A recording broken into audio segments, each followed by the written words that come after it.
বর্তমান রাজনৈতিক পরিস্থিতি বলে যদি আপনি মিন করেন যে জনগণের কৌতূহল, তাহলে বলবো যে জনগণ একটি সুষ্ঠু নির্বাচন দেখার জন্য উৎসাহের ভাব নিয়ে এখনো অপেক্ষায় আছে যে কবে তাড়াতাড়ি সময়টা শেষ হবে এবং ভালো একটি নির্বাচন হবে। আমিও জনগণের সাথে সুর মিলিয়ে বলতে চাই এবং আশা ব্যক্ত করতে চাই যে খুব দ্রুত ইনশাআল্লাহ আমাদের রাজনৈতিক অঙ্গনে যে সামান্য সিদ্ধান্তহীনতা বা একটা সংশয়ের ভাব আছে, কর্তৃপক্ষ এটাকে খুব দ্রুত কাটিয়ে উঠবেন এবং মানুষের মনের যে আশা বহুদিন পরে হলেও একটি সুন্দর সুষ্ঠু নির্বাচন দেখার, সেটাকে কামিয়াব করার জন্য নিজ নিজ জায়গা থেকে প্রত্যেকেই চেষ্টা চালাবেন, দায়িত্বশীল নিজের দায়িত্ব পালন করবেন এবং আমরা সুন্দর একটি নির্বাচন উপহার পাবো। এইটাই আমার মূল্যায়ন, এটাই আমার আশা।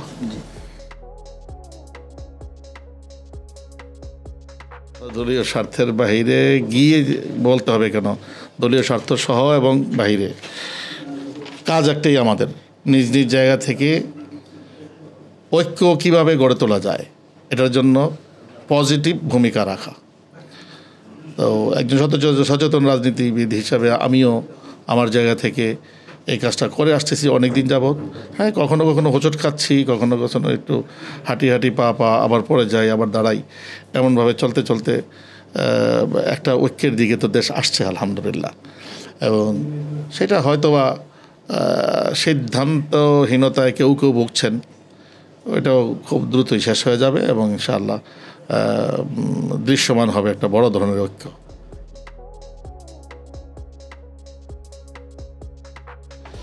একটি নিউবর্ন ইসলামী রাষ্ট্র গড়ে উঠেছে। সে রাষ্ট্র চাচ্ছে তার নিয়ারেস্ট যেই মুসলিম রাষ্ট্রগুলো আছে তাদের সাথে নিজেদের একটা সম্পর্ক গড়ে তোলা। এটা যে কোনো রাষ্ট্রে যেতে পারে। আফগানিস্তানও সেই দৃষ্টিকোণ থেকেই তারা চেষ্টা চালাচ্ছে বিভিন্ন দেশগুলোর সাথে তাদের একটা সুসম্পর্ক গড়ে উঠুক। তারই একেবারে প্রাথমিক বা ভূমিকা স্বরূপ আলেম ওলামাদেরকে এদেশ থেকে ওখানে দেশের বর্তমান পরিস্থিতি, বর্তমান তাদের প্রগ্রেসি, তাদের উন্নতি, এগুলোকে সচক্ষে দেখানোর জন্য এবং সম্পর্কের একটা গোড়াপত্তন করার জন্য তারা ওখান থেকে আমাদেরকে ইনভাইট করছেন। সেই ইনভাইটের ভিত্তিতে আমরা ওখানে গেছি। ইনভাইটটা করছেন হলো ওখানেরই ছিল স্বরাষ্ট্র মন্ত্রণালয়, আফগান স্বরাষ্ট্র মন্ত্রণালয়ের পক্ষ থেকে ইনভাইটেশন লেটার পাঠানো হয়েছে, তাদের পক্ষ থেকে সব ব্যবস্থাপনা করা হয়েছে। মাঝখানে ছিল প্রসপার আফগানিস্তান নামে একটি সংগঠন, যুক্তরাজ্য ভিত্তিক। ওই সংগঠন এই প্রসিডিওরটা পুরা করছে পুরা। আর উদ্দেশ্য তো একটাই কথা, সেটা হলো সম্পর্ক একটা গোড়াপত্তন করা, তা আস্তে আস্তে এটাকে কি সামনের দিকে বাড়িয়ে নেওয়া।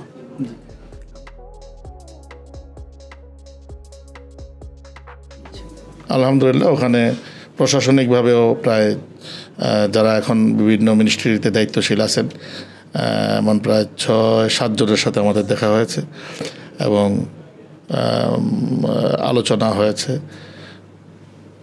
আর এর মধ্যে যারা দায়িত্বশীল প্রত্যেকেই আলেম, প্রত্যেকেই বড় বড় আলেম হিসাবে তাদের সাথে 2 in 1 হয়ে গেছে। এক সাক্ষাতে আলেমদের সাথেও সাক্ষাৎ হলো, দায়িত্বশীলদের সাথেও সাক্ষাৎ হলো, এমনটা হয়ে গেছে আলহামদুলিল্লাহ। এর বাইরেও আলেম ওলামা এবং আরও 4টা কাবুলের বাইরে খুঁজতে মোট 4টা প্রতিষ্ঠানে আমাদের যাওয়ার সুযোগ হয়েছে। ওদের সাথেও আলোচনা হয়েছে আমাদের দেশে এবং তাদের দেশের শিক্ষা ব্যবস্থা ভবিষ্যতে কীভাবে নিজেদের মধ্যে সম্পর্ক উন্নয়ন করা যায় এবং আমাদের ছাত্ররা ওখান থেকে কীভাবে উপকৃত হতে পারে, এই বিষয়গুলো নিয়ে আলোচনা হয়েছে।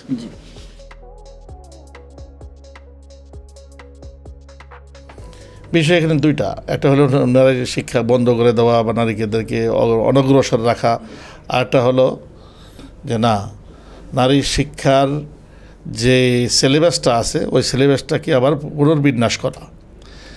কাজ আসলে দ্বিতীয়টা হচ্ছে, এরা পুনর্বিন্যাসের কাজে হাত দিয়েছে এবং যেখানে পর্যন্ত পুনর্বিন্যাস কাজটা সম্পন্ন হচ্ছে ততটুকু পর্যন্ত ক্লাস বাড়িয়ে নিচ্ছে।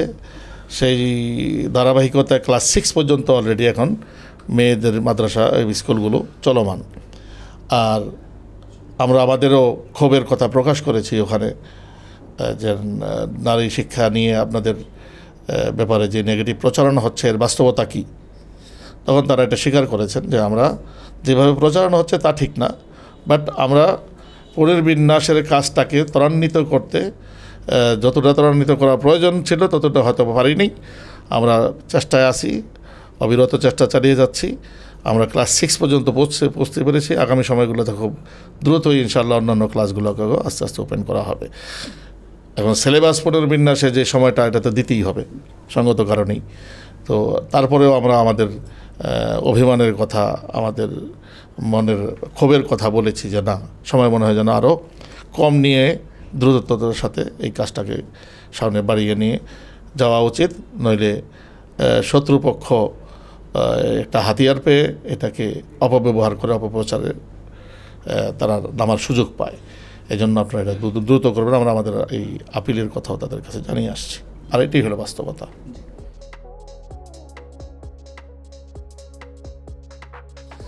দেখেন, যদি বলি ওখানে যাওয়ার পর আমার অনুভূতি কী, শিক্ষা কী, সবচেয়ে বড় অনুভূতির ব্যাপার হলো পৃথিবীর বুকে এখন একটাই কোরআন সুন্নাহ অনুযায়ী পরিচালিত ইসলামী রাষ্ট্র আছে।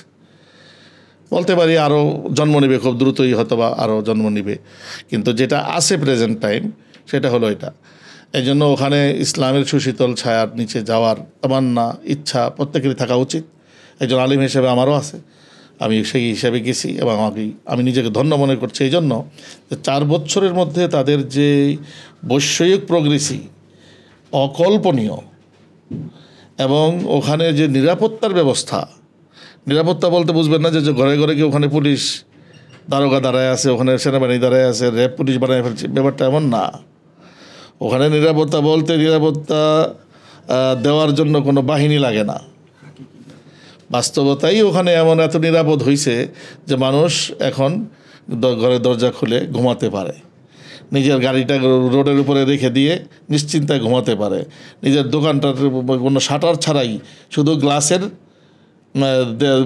দ্বারা বেষ্টনী দিয়ে লক্ষ লক্ষ টাকার সম্পদ ওখানে রেখে নিরাপদে ঘুমাতে পারে। ওখানে কেউ কারোর উপরে হামলা হচ্ছে না, অযাচিত কোনো দখলবাজি হচ্ছে না, চাঁদাবাজি হচ্ছে না। এগুলো অনেক বড় অ্যাচিভমেন্ট তাদের অল্প সময়ের মধ্যে। তো আমি মনে করি আমাদের যাওয়াটা খুবই দরকার ছিল, এবং তারা যেই উদ্দেশ্যে আমাদেরকে নিয়েছেন সেই উদ্দেশ্যও আমরা সফল। কারণ হলো আমরাও আমাদের দেশের সরকারকে বলবো, যেখানে বিশ্বের 42টা দেশ যদিও তাদেরকে স্বীকৃতির ঘোষণা দেয় নাই, কিন্তু নিজেদের অন্যান্য কার্যক্রম ব্যবসা বাণিজ্য চালাচ্ছে, রাশিয়ার মতো দেশ চালাচ্ছে। সবচেয়ে বড় কথা হলো ইন্ডিয়া সার্বিকভাবে সেখানে কি করছে, নিজেদের কাজকর্ম চালাচ্ছে। তাহলে সেখানে মুসলিম রাষ্ট্র হিসাবে আমাদের তো সম্পর্ক আরও আগে আসা উচিত ছিল। আমরা বর্তমান এবং অদূর ভবিষ্যতে যে সরকার হতে যাচ্ছে সেই সরকারের কাছে আমাদের দাবি থাকবে অতি দ্রুততার সাথে আমাদের শিক্ষা খাতে, ব্যবসায়িক খাতে, ওখানে তাদের সাথে আমাদের সাংস্কৃতিক খাতে আমাদের সম্পর্ক উন্নতির দিকে নেওয়া উচিত, এবং আমাদের এই ব্যাপারে নিজেদেরকেই ভূমিকা পালন করতে হবে যে না, আমরা কি আগায় যাচ্ছি এমনটা হওয়া উচিত। যদিও ওখানকার থেকে তারা কি করতেছেন, আলহামদুলিল্লাহ জালেমদের একটি প্রতিনিধি দল গেল, আগামী 30 তারিখে যাওয়ার কথা ছিল, ওটা বোধ হয় 15 তারিখ হয়ে গেছে। 15 তারিখে চেম্বার অফ কমার্সের এবং আমাদের বাণিজ্য মন্ত্রণালয়ের দায়িত্বশীল যিনি উপদেষ্টা আছেন, উপদেষ্টার মহোদয়ের নেতৃত্বে ব্যবসায়ীদের একটি গ্রুপ যাচ্ছেন। আশা করব খুব দ্রুতই আর অন্যান্য গ্রুপগুলো যাক, এবং যারা সুশীল বলে দাবিদার তারাও যাক, বাস্তবতায় দেখে আসুক আফগানিস্তান কোন অবস্থায় আছে। এটা দেখলে হয়তো অনেক ভুল, অনেক সংশয় কেটে যাবে ইনশাআল্লাহ। এবং আমরা চাই একটা দেশ ইসলামের নামে নতুন জন্ম নিয়েছে, এটা যেন উত্তরোত্তর উন্নতির দিকে যায় এবং আমরা তাদের মাধ্যমে উপকৃত হতে পারি, তারাও আমাদের মাধ্যমে যেন আরও সহযোগিতা পান।